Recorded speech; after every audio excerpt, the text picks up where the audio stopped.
Hello दोस्तों, नमस्कार। इस वीडियो में कक्षा 12 की पाठ्य पुस्तक अनिवार्य हिंदी में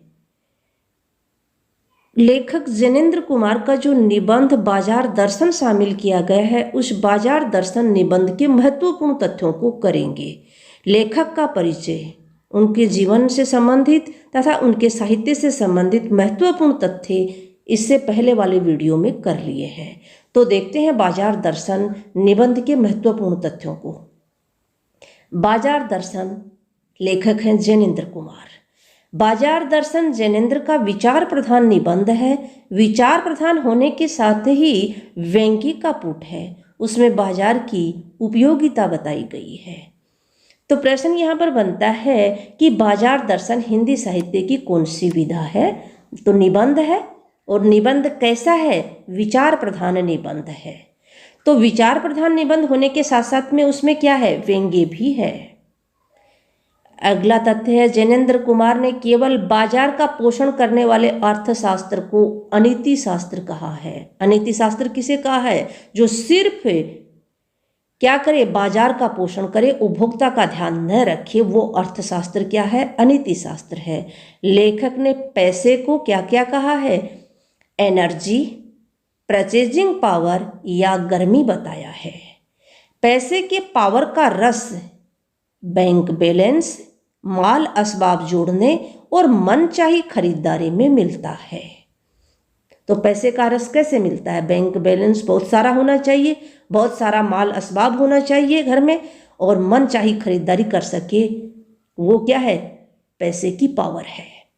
बाजार का आमंत्रण आग्रह से रहित एकदम मूक होता है, उसमें आवाज नहीं होती है। तो बाजार का आमंत्रण कैसा होता है? मूक होता है। बाजार में खड़े होकर आदमी को लगता है कि उसके पास अनेक चीजें नहीं हैं और भी चीजें उसे खरीदनी है। मतलब बाजार में खड़े होकर व्यक्ति क्या अनुभव करता है? अभाव का अनुभव करता है, कमी का अनुभव करता है। बाजार में जादू है। इसका आशय बाजार में मिलने वाली तरह तरह की लुभावनी और भड़कीली चीजों का आकर्षण है। तो बाजार का जादू किसे कहा है? भड़कीली चीजों को अपनी ओर आकर्षित करना बाजार का जादू है। बाजार जाने पर मन खाली होने से भटकाव एवं लक्ष्यहीनता रहती है, जिससे व्यक्ति अनेकानेक चीजें खरीदने को लालायित होता है। तो अगर बाजार जाएंगे, मन खाली होगा तो क्या होगा? व्यक्ति भटक जाएगा और क्या होगा? लक्ष्यहीन हो जाएगा। भटक जाएगा और लक्ष्यहीन हो जाएगा तो क्या करेगा? अनावश्यक चीजें खरीद लेगा जिनकी उसे जरूरी ही नहीं है। बाजार के जादू से बचने का सीधा सा उपाय है कि हम बाजार में खाली मन से न जाएं और मन में निश्चित वस्तु खरीदने का लक्ष्य रहे। तो जो बाजार अपनी ओर आकर्षित करता है, बाजार का जो जादू है, इससे बचने का उपाय लेखक ने क्या बताया है कि जो भी बाजार जाने वाला व्यक्ति है, उपभोक्ता जो है, उसका मन खाली नहीं होना चाहिए। मन में क्या होना चाहिए? लक्ष्य भरा हुआ होना चाहिए। लक्ष्य निर्धारित करके बाजार जाना चाहिए। जब व्यक्ति लोभ के आकर्षण से बचने के लिए मन को बंद कर देता है, उसे नकारात्मक बना देता है, तब लोभ की जीत और आदमी की हार हो जाती है। यानी निबंध में लेखक ने लोभ की जीत और आदमी की हार किस अवस्था को कहा है कि जब व्यक्ति जो भी बाजार का आकर्षण है उससे बचने के लिए अपने मन को बंद करना। मन को बंद करने का मतलब उसे बलपूर्वक दबाना, बलपूर्वक उसे रोकना। उसे क्या कहा गया है? लोभ की जीत और आदमी की हार कहा गया है। पैसे की व्यंग्य शक्ति के प्रभाव या बल से संसारी वैभव खूब फलता फूलता है। तृष्णा, लालसा और संचय की प्रवृत्ति से ग्रस्त व्यक्ति निर्बल है। जो निबंध बाजार दर्शन है उसमें निर्बल व्यक्ति किसे कहा है? जो तृष्णा से ग्रसित, लालची है और संचय की प्रवृत्ति जिसमें पाई जाती है वह क्या है? निर्बल है। तथा सांसारिक आसक्ति व कामनाओं से मुक्त व्यक्ति सबल है, बलवान है। परचेजिंग पावर से जरूरी, गैर जरूरी आदि सभी तरह का सामान खरीदने वाला बाजार को विनाशक शैतानी शक्ति देता है। तो बाजार को विनाशक शैतानी शक्ति कौन देता है? जिसे जो बाजार जाता है और उसे यही पता नहीं है कि उसे किस चीज़ की ज़रूरत है और किसकी ज़रूरत नहीं है, जरूरी और गैर जरूरी दोनों प्रकार की चीज़ें खरीद लेता है, वह व्यक्ति बाजार को विनाशक और शैतानी शक्ति देता है। बाजार का जादू आंखों के रास्ते काम करता है। ग्राहक आंखों से सुंदर चीज़ों को देखकर आकर्षित होकर उसको खरीदता है। तो किस रास्ते काम करता है? आंखों के रास्ते। लेखक की सलाह है कि जब मन खाली हो अर्थात उसको अपनी ज़रूरतों का सही पता न हो, उस समय बाजार नहीं जाना चाहिए। अगर ऐसी अवस्था में मन खाली होगा, ऐसी अवस्था में बाजार जाओगे तो मन भटकेगा और अनावश्यक चीज़ों की खरीदारी कर ली जाती है। चूरन वाले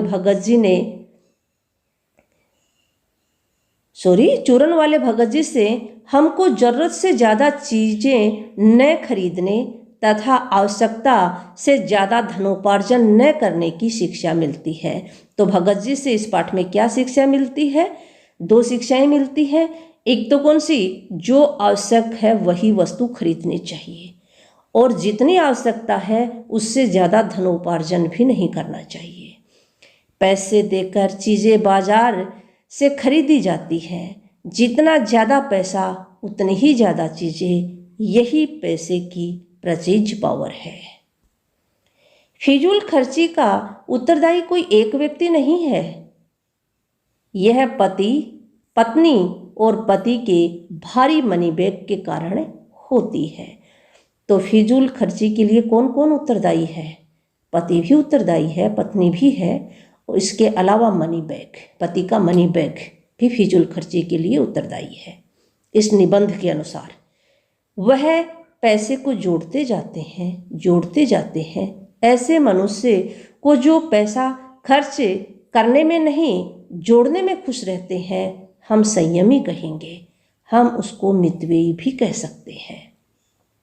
बाजार किसी को चीज़ें खरीदने के लिए बुलाता नहीं है। वहाँ सजी हुई चीज़ें देखकर मनुष्य उसकी ओर आकर्षित होता है। इसे बाजार का मूक आमंत्रण कहते हैं। तो बाजार का आमंत्रण कैसा होता है? मूक होता है, उसमें आवाज़ें नहीं होती है। सुनने होने का अधिकार परमात्मा को है। परमात्मा स्वयं संपूर्ण और राग द्वेष से मुक्त है, वह इच्छा शून्य हो सकता है। तो निबंध में यानी मनुष्य को क्या है? शून्य होने का अधिकार नहीं है, क्योंकि मनुष्य पूर्ण नहीं है। तो यहाँ पर शून्य होने का अधिकार किसको है? परमात्मा को है। क्यों है? क्योंकि परमात्मा संपूर्ण है, मनुष्य संपूर्ण नहीं है, उसमें कुछ न कुछ कमियां हैं, इसलिए वह शून्य नहीं हो सकता। और परमात्मा शून्य क्यों हो जाता है? क्योंकि वह संपूर्ण है, उसमें किसी प्रकार की कोई कमी नहीं है तथा वह राग द्वेष से मुक्त है। लेखक के पड़ोस में भगत जी रहते हैं, जो प्रतिदिन 6 आने का चूर्ण बेचते हैं। कितने आने का? 6 आने का। भगत जी को संतोष, लोभ से मुक्ति तथा उचित अनुचित के अंतर का विवेक है। ये गुण बड़े बड़े समझदार लोगों में भी दुर्लभ होते हैं, जो भगत जी में पाए गए हैं, दिखाई गए हैं। लोगों की जरूरत का सामान उनको उपलब्ध कराना ही बाजार की सार्थकता है। बाजार की सार्थकता क्या है? जरूरत का सामान उपलब्ध कराना।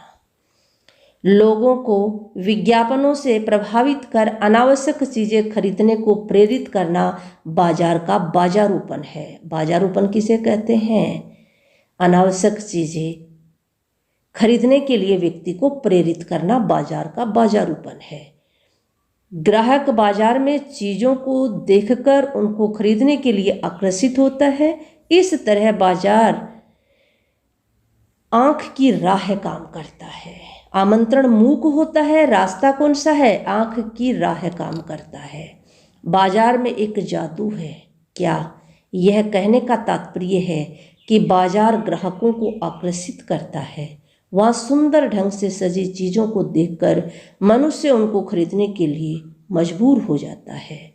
बाजार के जादू की जकड़ से बचने का उपाय है, बाजार जाते समय मन खाली नहीं होना चाहिए, मन लक्ष्य से भरा होना चाहिए। यह पंक्ति पहले भी आ चुकी है। जैनेन्द्र कुमार के अनुसार बाजार की असली कृतार्थता आवश्यकता के समय काम आना है। तो बाजार की असली कृतार्थता क्या है? आवश्यकता के समय काम आना। धन्यवाद मित्रों, आज की इस वीडियो में इतना ही। अगर आपको वीडियो अच्छा लगा है तो चैनल को सब्सक्राइब कर लेना और बेल आइकन भी प्रेस कर लेना।